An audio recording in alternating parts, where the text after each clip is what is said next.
This story dates back to the late 90s. I was 15 years old living in Bournemouth, UK with my family. My parents purchased a Victorian hotel with 9 guest bedrooms. My parents had their room on the ground floor, and my brother and I had a room each in the basement. The hotel was a nice place. It had a happy feel to it, except in certain areas. There was room number 7 on the top floor that had a strange vibe when entering it. While cleaning this room, there was a closeness, as if all the air around was closing in on you, and a ringing in your ears that only really became apparent when you left the room itself. I always kept the door open when I had to work in this room, but was happy once I finished. We will come back to this room later. Within the first few months living in the hotel, it was apparent to the whole family that things were happening that could not be explained with logic. The large old doors around the hotel were heavy and had been fitted with auto closers for fire safety reasons. This made it generally difficult to open them at times, particularly when carrying trays or hotel supplies. However, often we would be walking through parts of the hotel when a door would swing open. We would expect someone to walk out of the connecting room, but there would be no one there. Another experienced my family, and I would have been a feeling of being hit by a sudden gust of wind, even when in a room with all the doors and windows closed. I'm not talking about a little breeze. This was like if someone held a large industrial fan up to our face and put it on maximum power. Then after the wind stopped, there would be a strong smell of Old Spice aftershave. The first major incident we had involved room 7.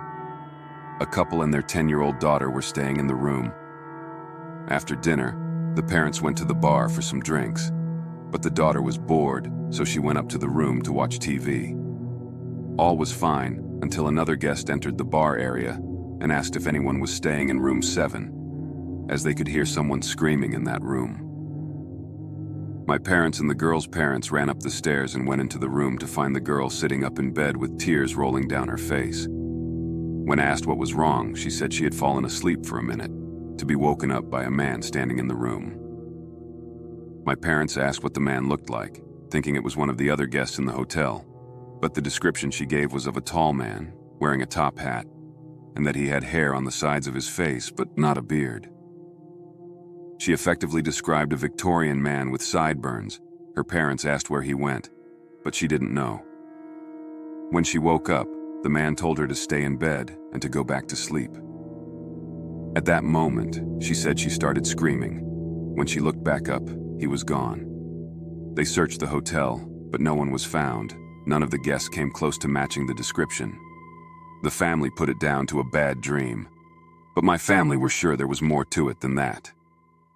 We never talked to the guests about the supernatural occurrences at the hotel. My dad figured it would cause more issues if people actively knew. It was a few months before the next sighting. The ground floor layout of the hotel was quite basic.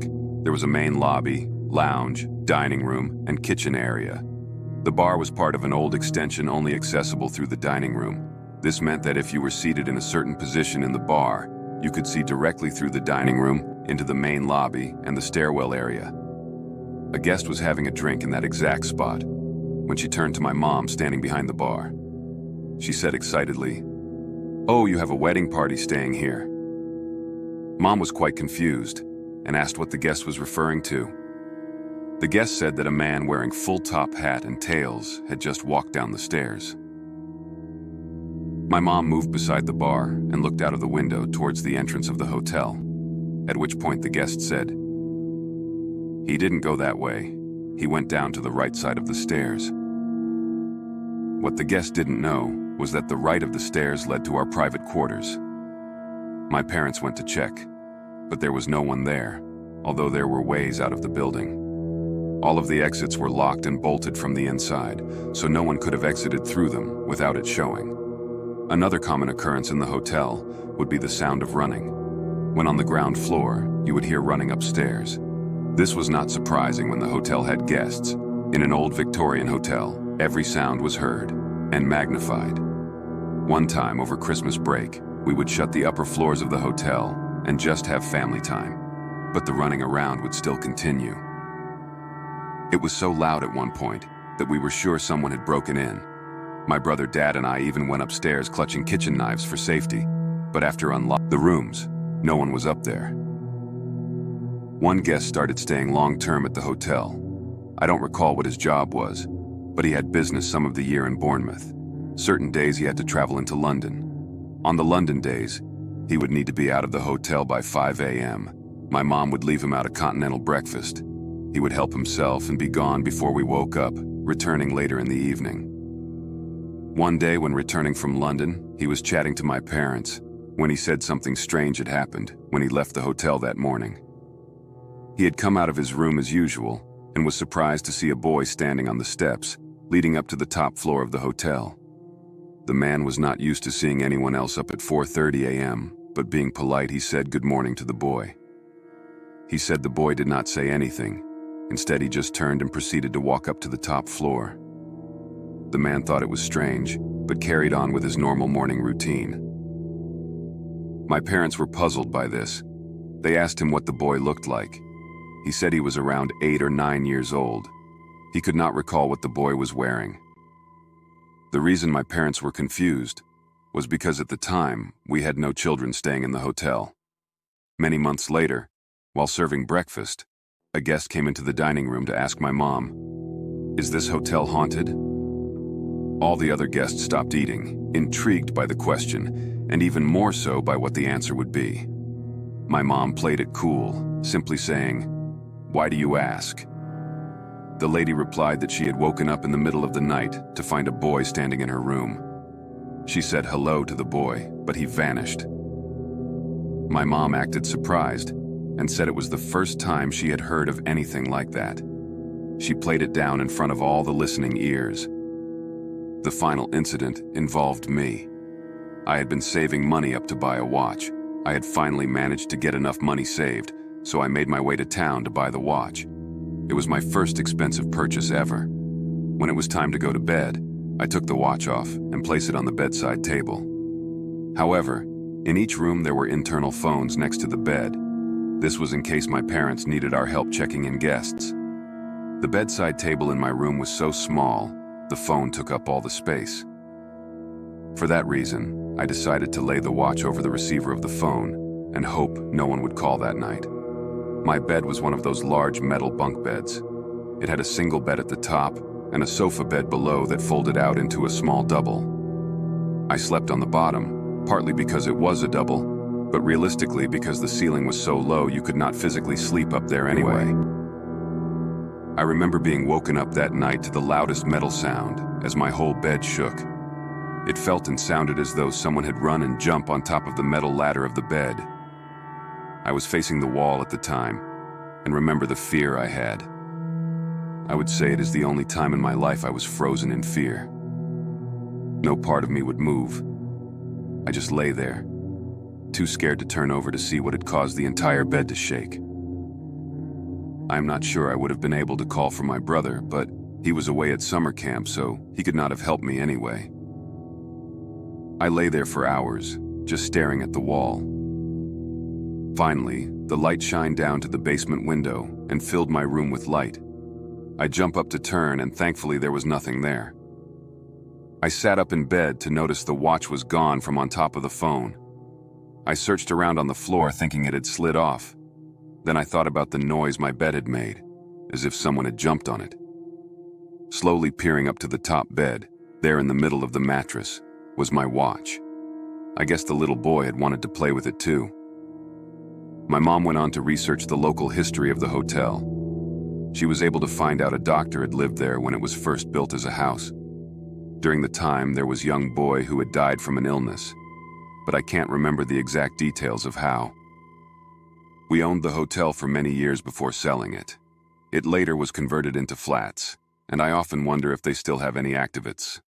In the early 2000s, I almost stayed at this hotel called Historic Calumet Inn, which was located in Pipestone, Minnesota.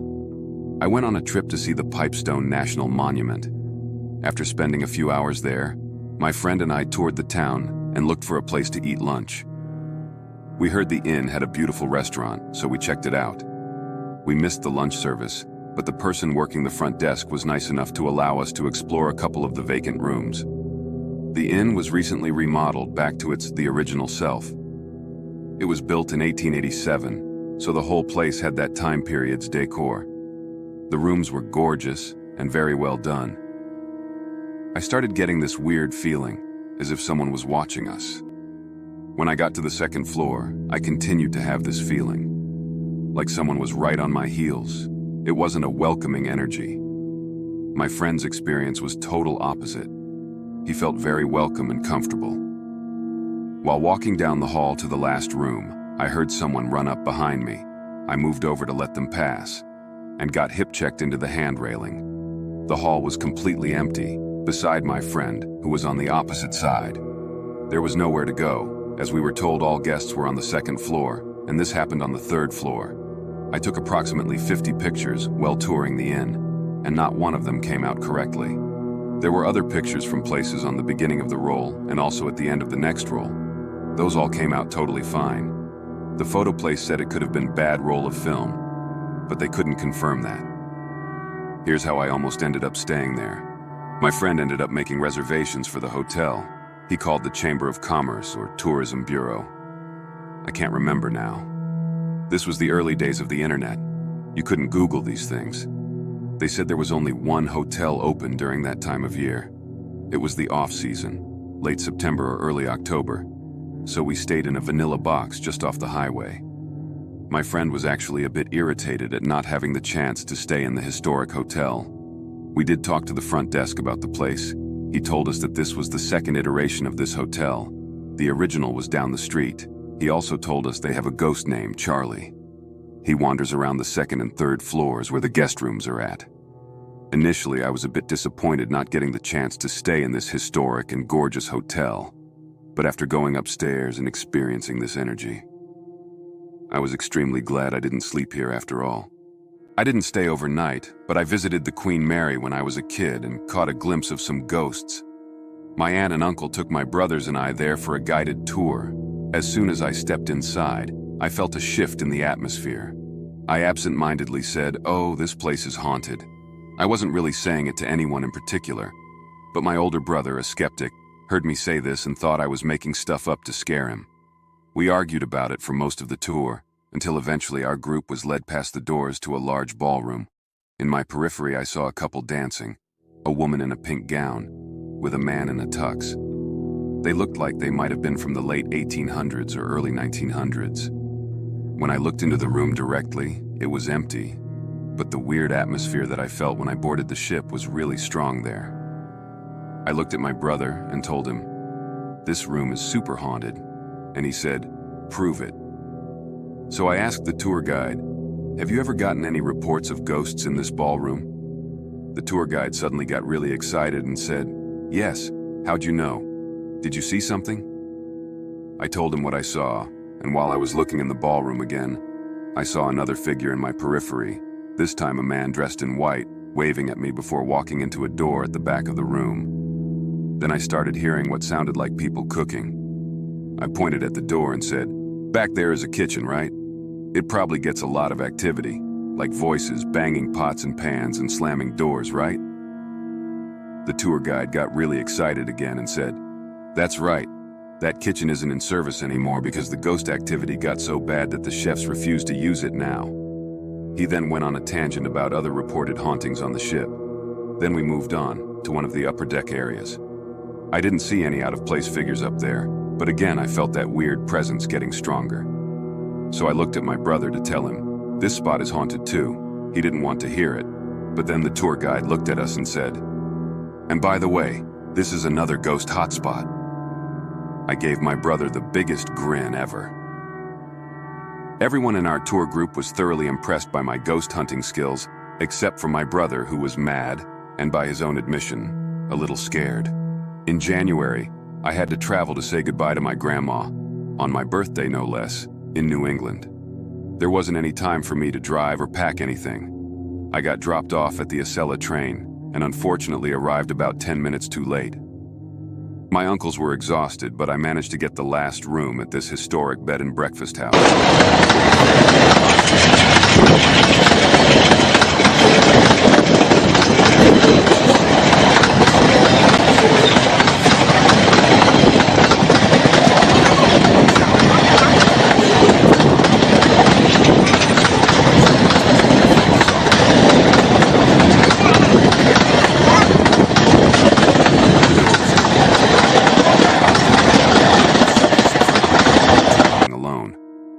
I sat straight up to see an indentation on the right side of the bed. Not sure if it was my subconscious or maybe my grandma saying goodbye to me. It really scared me bad, so I called my husband to have him book me on the first train ride home. I proceeded to leave a note at the front desk, canceling my second night. The receptionist had told me during check-in there was multiple guests who reported paranormal activity at the house. I still believe it was my grandmother saying goodbye, because she would always sit on the edge of my bed when I stayed with her. She would cup my face and say, "Good night, my sweet girl." Keep in mind this was at 5 in the morning and my brain was probably playing sad cocktail-induced thoughts. It's nice to think it was her saying goodbye for the last time.